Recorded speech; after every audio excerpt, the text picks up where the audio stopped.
On va aborder maintenant la question des pertes de pression singulières. Ici, vous voyez, c'est une perte de pression qui dépend de la longueur. Si vous avez 100 mètres de tuyau, vous allez trouver, je sais pas moi, 5 millibars de perte de pression. Et si vous avez 10 fois plus, vous allez trouver 10 fois plus de perte de pression. La perte de pression ici est proportionnelle à la longueur. Voilà. Vous pouvez remarquer aussi qu'elle est proportionnelle au carré de la vitesse. Voilà. Et ensuite, le lambda, ça dépend du matériau. Donc sachez que pour l'inox, on prend en général 0,01, donc 1 centième. Pour l'acier au carbone, on prend le double, 0,02. Voilà. En fait, il ne faut pas attacher trop d'importance à la précision de ce calcul parce que on ne connaît la rugosité qu'on a une incertitude de mesure peut-être à 50% près, à 70% près là-dessus. C'est surtout sur des tuyaux anciens qui sont peut-être corrodés ou partiellement bouchés par des dépôts. C'est un calcul qui est très estimatif, même pour des tuyaux neufs, c'est très estimatif. Voilà. Alors les pertes de pression singulières, il y en a de 3 types. Moi je distingue 3 types parce que je les distingue surtout sur un point de vue opératif ou opérationnel. Il y a les coudes. Les coudes, c'est souvent exprimé en équivalent de longueur droite en mètres. Vous voyez ? Si vous aviez un coude, eh bien, vous allez dire c'est équivalent à 3 mètres, par exemple. C'est souvent quelque chose de cet ordre-là. Alors, les coudes, il faut regarder les tables des gens qui vous vendent les coudes pour connaître la perte de pression qui dépend du rayon de courbure du coude. Et il y a un guide là-dessus sur les pertes de pression singulières qui concerne surtout les coudes.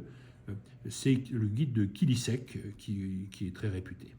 Ensuite, il y a une perte de pression qui est importante à bien prendre en compte et qui peut concerner les réseaux. C'est celle des filtres. Assez souvent sur un réseau, soit à l'entrée dans le réseau, soit à la sortie vers l'usage du réseau, vous avez un filtre. Et dans ce cas-là, la perte de pression dépend du temps. Plus le filtre se colmate, plus la perte de pression devient importante. Et ce qu'il faut savoir, c'est qu'on recommande, sur de nombreux filtres dépoussiéreurs, de ne pas dépasser ici un maximum de 700 millibars.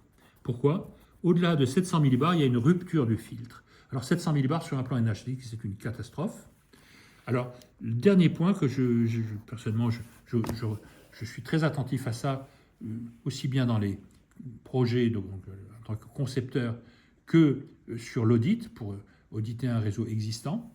Il y a des pertes de pression sur les débitmètres. Donc il y a des débitmètres à diaphragme où on perd 200 à 300 millibars, voire plus.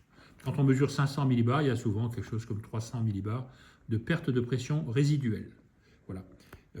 Ça, il faudra qu'on en parle un peu plus quand on parlera peut-être de l'instrumentation des audits.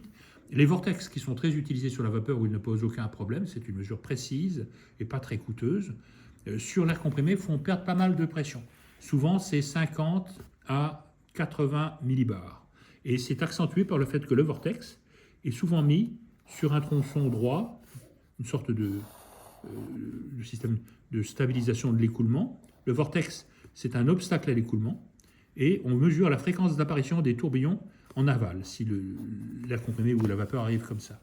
Et donc, c'est un truc qui veut des grandes vitesses. On veut ici une vitesse assez importante, qui va être 4 ou 5 fois plus importante, vous voyez, que la vitesse à l'entrée dans un plus grand tuyau.